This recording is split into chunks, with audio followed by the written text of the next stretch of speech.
Welcome back to Brandon Farm. If you're new here, hi, my name is Danielle Brandon. We're on Grow Brandon Farm here in Boyd, Texas. And this will be my first video in my new greenhouse. Hence the massive amount of sunlight coming through. I want to give you the specs on the greenhouse. And that's coming from me. That's not coming from my husband. He would get more technical with it. I don't really know all the measurements and what we used. But it's up and it's running and it's functional and it's warm in here. And I have the door open because it actually got a little too warm. And yes, I promise I don't wear this shirt every time, but it is one of my favorite shirts. So yes, I wear it a lot. I'm having trouble because the sun is right here. So when I look at it, you can see how it blinds me. So I'm not really sure where to put the camera. There's a fly in here. So we have some big things coming over at Grow Brandon Farm, to say the least. I ordered my soil blockers, which I can't find my big one. I've already lost one of them. Anyway, this is one of them. This is the mini. So yeah, that's kind of how it works. I've never done soil blockers before. I've watched videos on it. I've watched people do it. To me, it seems like a no-brainer because you're saving a lot of space with your seeds, especially if you're starting seeds like in a greenhouse, things like that. And instead of doing like 2-inch pots, although I did order my trays for my 2-inch pots. So, I mean, I'm just all over the place. I'm telling you, this is going to be my year with gardening. I don't know how many times I've said it, but every single time I go to my little horticulture meeting and I come out just fired up, ready for the next big thing, ready for the next thing to do in the garden, whether that's raised beds, in-ground gardening, seed starting, keyhole gardening, you name it, I'm into it. If it has anything to do with plants and gardening or chickens or worm farming, I'm there. So this is going to be my year. Every year that we've lived here, we've expanded the garden in some form or fashion. But this year we've expanded the biggest, obviously, but we're implementing different growing techniques. And that's got me real excited to see like what works for our area, what works for me personally, what I my personal preference, things like that. So I'm on fire. I'm excited. I'm excited to see what this garden season is going to hold. We just recently went back to the Decatur Garden Center. I'm obsessed with that place. Plus the owner is so sweet and kind. I love her. But I got probably the biggest bag I've ever seen of vermiculite and perlite. And I got a bale of peat moss, which I'm actually leaning on right now. So that's going to be my star mixture for my seeds this year. So I'm not using seed starting mix. I'm making my own seed starting mix. Something I haven't really done in the past. So that's new. But the best thing is this greenhouse because even when it's cold, I can be down here in my garden doing garden things and getting my hands dirty and just being in my element. I think that's what's got me the most excited. So if you haven't noticed already, this YouTube channel is all about chickens, worm farming, and gardening. Those are my 3 main topics that I like to dive deeper into. We'll say that. The ones that get me fired up. How many times can I say fired up? Yeah, so let me get you a little tour of this greenhouse right quick before I get everything all situated. I haven't really moved anything in where it's going to stay. I've just kind of moved stuff in. So I'll just give you the specs on that.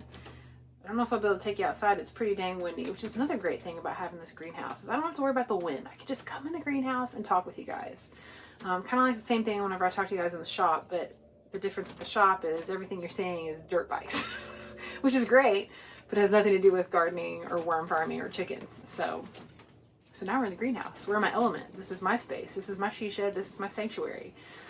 This is where I'm going to be doing all my experiments and learning and relearning and research. So yeah, if you're into those things, stick around. It's going to be a lot more. To start us off is this door. This door, I think I mentioned it in the previous video, but I actually pulled it out of a dumpster.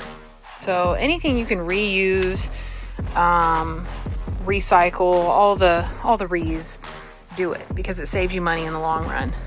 Another thing that we reused, which was kind of unintentional, but was this black sheet metal. As you can see, let me turn you. It's the same metal that's on our shop, and it's actually metal that was left over from the shop. So we just reused that, repurposed it to go on this she shed so that way it matches when you're looking at our property. So because this door was reclaimed, we had to makeshift a door jamb, door seal, whatever you want to call it, out of 1x2s. And actually what is this thing called? The plate? I forget what my husband called it. Anyway, that one was saved from another project as well. We just pulled it out of a drawer. We did buy from Lowe's the plastic corrugated vinyl sheeting that goes all along, and it actually goes up the top. We bought all of that. I forget how much it was. And then we bought the plywood for the bench and the floor. So I'm pretty stoked. So today is, well, the other day was actually officially moving day. But I'm moving the rest of my stuff in today. Probably won't get it all situated because I'm sitting here talking to you guys, but all these things were stuff that I've collected like over the years. So like these I picked up at like Antique Alley, thrift stores, garage sales, side of the road. I'm notorious for picking stuff up off the side of the road. It's kind of my thing. So that's kind of the details on this. Eventually we're going to put electrical out here and we're going to put water out here. And he's going to put 2 windows on either side, which would be east and west facing sides. But I don't really need the windows right now in the winter because the intention is to keep the heat in. But when it's summer and it's super duper hot, I'm going to want the windows to prop open to get some ventilation in here. Although the top is pretty ventilated. We did notice the other day when it rained, it's leaking from the top. So we're going to have to figure out how to like either zippity doo-dahs, what we keep saying, more of those screws in the top, or like seal it with some kind of sealant, caulking, whatever. So right now I just have the one big long bench. Eventually I'm probably gonna have to put another shelf above just because I'm not gonna have enough space to set all of my seed starting trays out. But I'm in no rush, but I'm not in a big rush. Because we've literally been working on this project since New Year's. And so it's been like a month of every weekend out here in the garden, building, and my husband's just kind of sick of it. So we're just kind of taking a little bit of a break. And I'm getting my stuff moved in and getting prepared for seed starting season. So if you want to see more of seed starting and gardening and chickens and worm farming and all of things related, hit that like button and subscribe. That way you get our videos, and you can be in the know on what we're doing next, because I feel like we're always doing something, just never ending with the projects, but we wouldn't have it any other way. So let's move some stuff.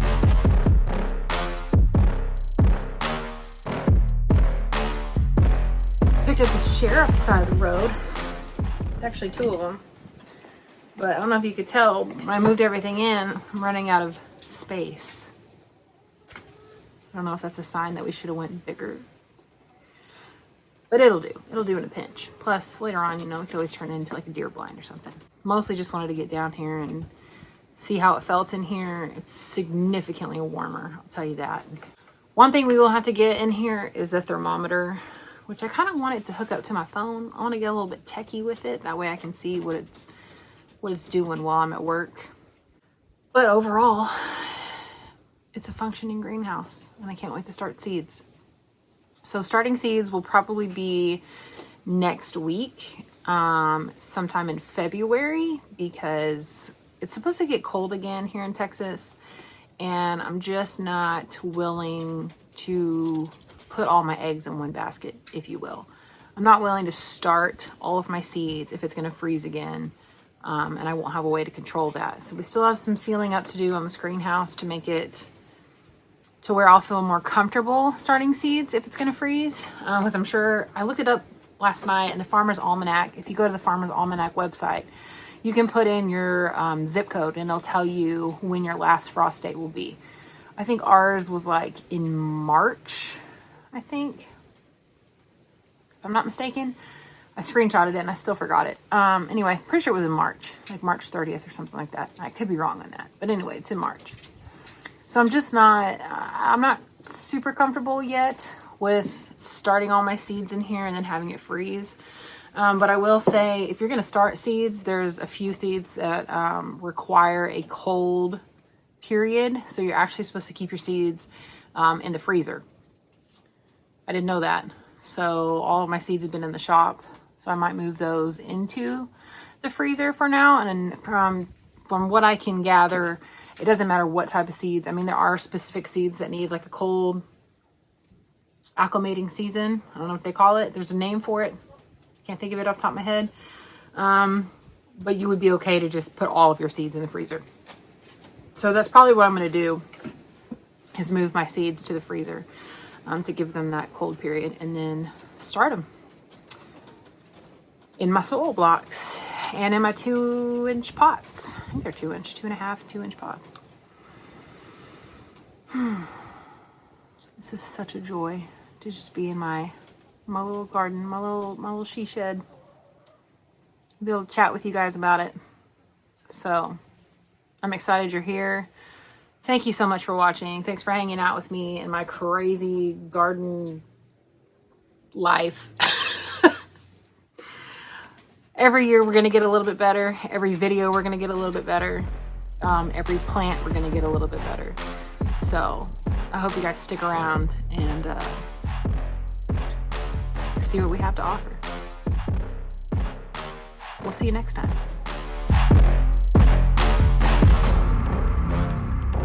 All right, so before I do my freeze frame, which you guys know I gotta do my freeze frame, I wanted to say, I picked up 2 of these muscadine grapes. Cowart muscadine. I don't know where it's focusing at. It's not focusing on the tag. It's a little heavy, a little awkward. This one, the little stake broke, so I'm gonna have to shove it back in there. I've never grown grapes before in my life. But I'm gonna try these muscadines because I heard you can make muscadine jelly. And I think along with gardening comes food preservation, right? Canning, making your own jams and jellies. Betty.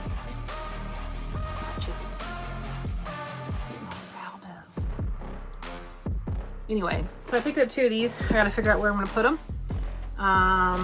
And hope that, dang, freaking Betty and Ringling are like going at it. Little turds. What was I saying? Food preservation? Anyway, we're just getting into all of it over here on Grow Brandon Farm, so bear with me. Man, chickens are in a bad mood today. It's a nice day. Y'all need to chill out. Okay, let's get the freeze frame. How does this work? Does this work with a good freeze frame? Suck it in. Okay, freeze frame.